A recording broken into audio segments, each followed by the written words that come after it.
the year of the nun, and in today's video I'm talking about a prequel I never wanted, but I'm very glad we got, and that is The First Omen. The First Omen is a prequel to the 1976 horror classic The Omen, which focuses on an American couple who inadvertently adopt the spawn of Satan.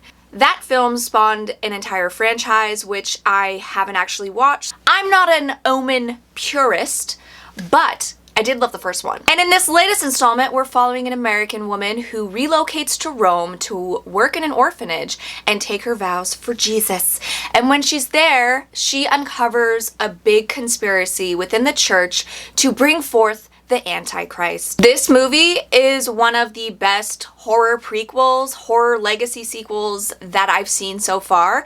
It's on my list of one of the best horror movies of the year, and I'm absolutely shocked to say that because I gave zero shits about this movie before it came out, and I'm glad to say it's really fucking good. The film is directed by Arkasha Stevenson, who also directed the entire third season of Channel Zero Butcher's Block, which is really gruesome, gross, and weird. She's also known for directing episodes of Legion and Brand New Cherry Flavor, which is also wild and weird. So she feels like the perfect fit for this movie that is entirely centered on the female body and bodily autonomy, or lack thereof. This movie is her directorial debut, and I was so impressed because she has such a clear artistic vision and voice. She just blew me away. I am so excited for whatever she comes up with next. The direction by Stevenson is what elevates this movie.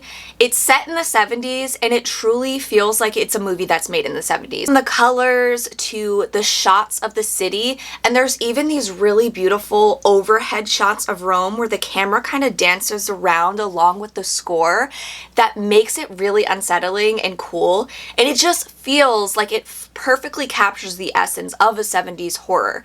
It feels very much like a continuation of The Omen. It feels like it's in that same world, and I feel like Stevenson did a really great job at capturing that same vibe and tone of The Omen while making it her own. Unlike David Gordon Green, who tried to recapture the essence of The Exorcist and The Exorcist Believer, it came off cheap and not believable. And even just right down to the quality of what the film looks like, it's beautiful. It's so beautiful. Stevenson does a really great job at creating this very moody atmosphere filled with dread and paranoia. I think that the costume and set design are also beautiful as well. It all feels very gothic, and it adds to the story and helps carry it along. One of the biggest things that helps carry this story is the lead performance by Nell Tiger. She is incredible in this movie. You might have seen her in Servant and a few episodes of Game of Thrones, but in this movie she fully shines here.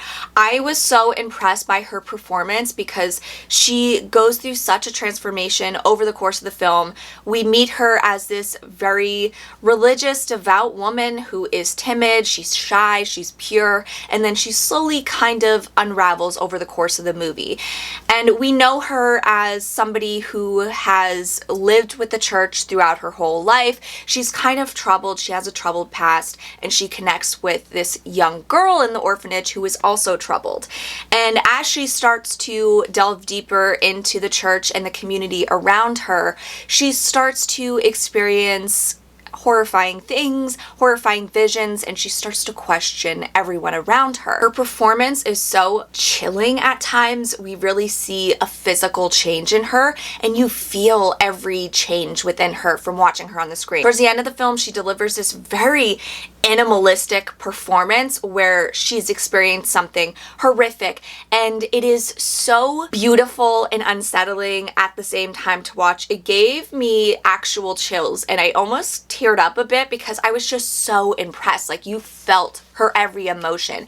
And the scene is very reminiscent of Isabella Anjani's scene in Possession, the subway scene, and it's magnificent. It is such a beautiful homage to that, and I thought they captured it perfectly, and it just elevated everything that's going on. The whole movie just makes you feel unsettled. I also thought it was fun because there were some callbacks to the original Omen. We meet Father Brennan, who is in the original Omen. Of course, he's played by somebody different. In this one, he's played by Ralph Ineson from The Witch. He has an incredible voice and presence in this movie, and he's kind of the one who is informing the audience and the main character what's going on. So we learn about all that's happening with the church, But what's interesting is that the basis for what the church is doing has kind of changed from what they are doing in the original.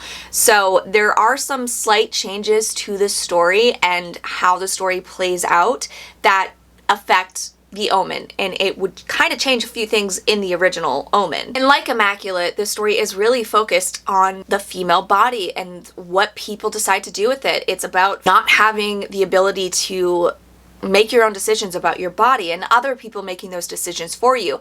And I feel like this movie really captured that terror, and it adds legitimacy to an overall crazy, ridiculous plot. There's a levity to this story where we're seeing women go through horrifying situations. They're kind of dehumanized in order to appease this greater purpose in this religious establishment. There's a lot of pregnancy stuff in this, a lot of labor moments that are really traumatic, and they were hard for me to watch. So I can only imagine how somebody who's actually been through a pregnancy and labor would feel watching this. It's not pretty, and I know labor isn't pretty, but the way the women are handled in the scenes is very horrifying. It's very scary because the women have no control over what's happening and people are just treating them like cattle. And one scene in particular involving a labor was very shocking because it is very, very visual, and it shows you what's actually happening in the delivery, and you get an up-close shot of the woman's vagina as the labor is happening.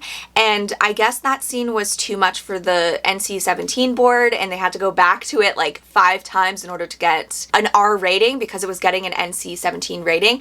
That scene, I think, was handled very well. Like, it's not sexualized in any way. It's just showing you a woman going through labor, but it's very traumatic, and something happens where you see something come out of the woman that I guess that's why they were like, that's too much.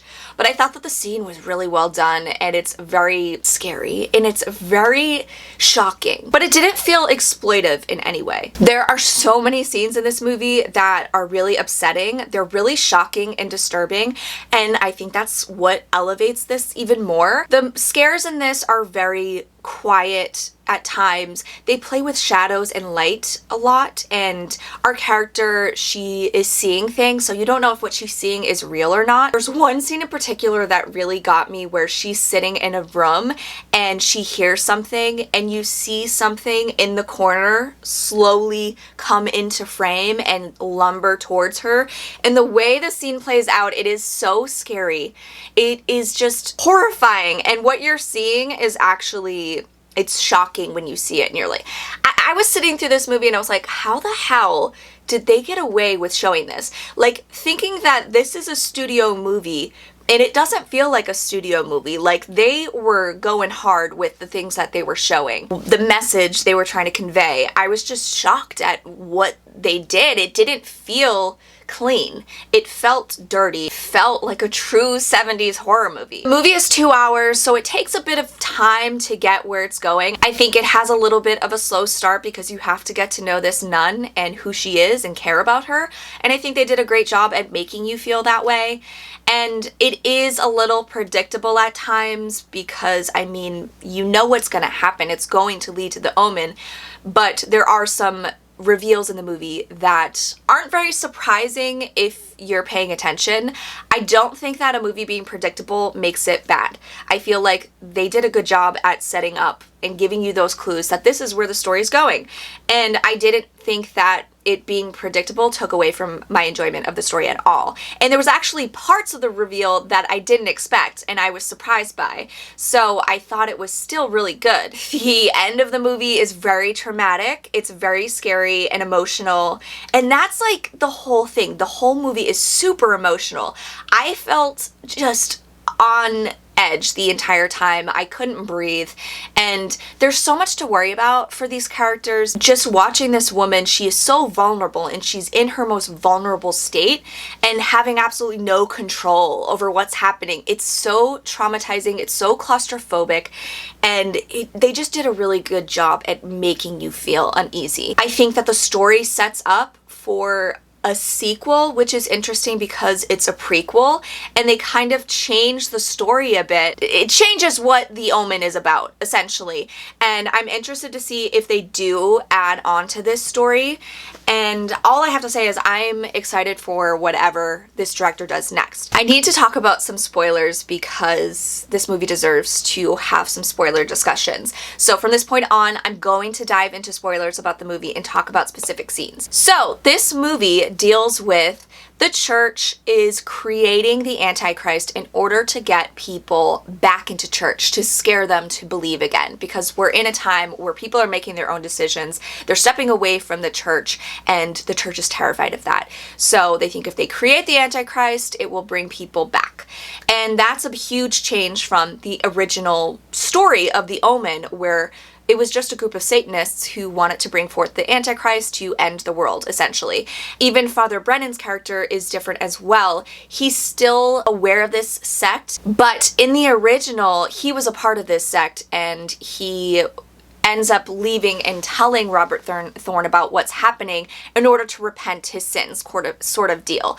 In this one, he seems like he's already stepped away from this group of people, and he's not a part of them, and he's actively trying to stop what's happening. So I thought that was an interesting change. The story also changes what happens in The Omen, because I don't believe that he had a mother in the original. He was born from a jackal. So this whole story, he's born from this woman, Margaret, our main character, and she's also a child of the jackal. So it's really weird. And she births him, but she also births his twin sister. So this is setting up that Damien actually has a sister. He has a mother who's alive. That's totally not in The Omen. So they're setting up this whole other additional storyline, this whole other bloodline. That's interesting. So it's like, are we going to follow this character into a new movie? Who knows? But I would be into that if they set off this whole new trajectory in the storyline for us to follow. I thought it was cool that they had a throwback to the original scene, Damien, It's All For You, where his nanny essentially hangs herself in that huge, terrifying moment. This time around, we're following the Mia Goth lookalike nun, who is insane, and she does something very similar. It's all for you. She sets herself on fire. I thought that was cool. The birth scene was one of the most traumatic things I've watched in a while. Like, seeing it happen and seeing this woman strapped down and just have no control, it is so traumatic. It's not a beautiful thing, and birth is supposed to be a beautiful thing, a beautiful time in a person's life, but she is terrified, and the way they're handling her, like she's a rag doll, it's scary. It's upsetting. And then you see this demon hand come out of her vagina. I was not expecting that. That took my breath away. My jaw was on the floor, and I was like, oh, I can see why this could have led to an NC-17 rating, but also it's like, why? It's just a woman's vagina and a hand coming out of it. It's not like grotesque. Whew, it was just intense. And then the scenes where you find out what they're doing, they're essentially essaying these women with the jackal. You don't actually see the jackal fully, but you get glimpses of him. But the way that they deal with it, like the woman is strapped down, they put a bag over her head and then like straighten it around her, like tighten it around her neck. And just seeing the woman breathe, like breathing heavily and erratically through this bag, and just seeing the bag go in and out of her mouth, it is so horrific. You don't actually see the SA happening, you're just seeing her face and her reactions, and that's enough.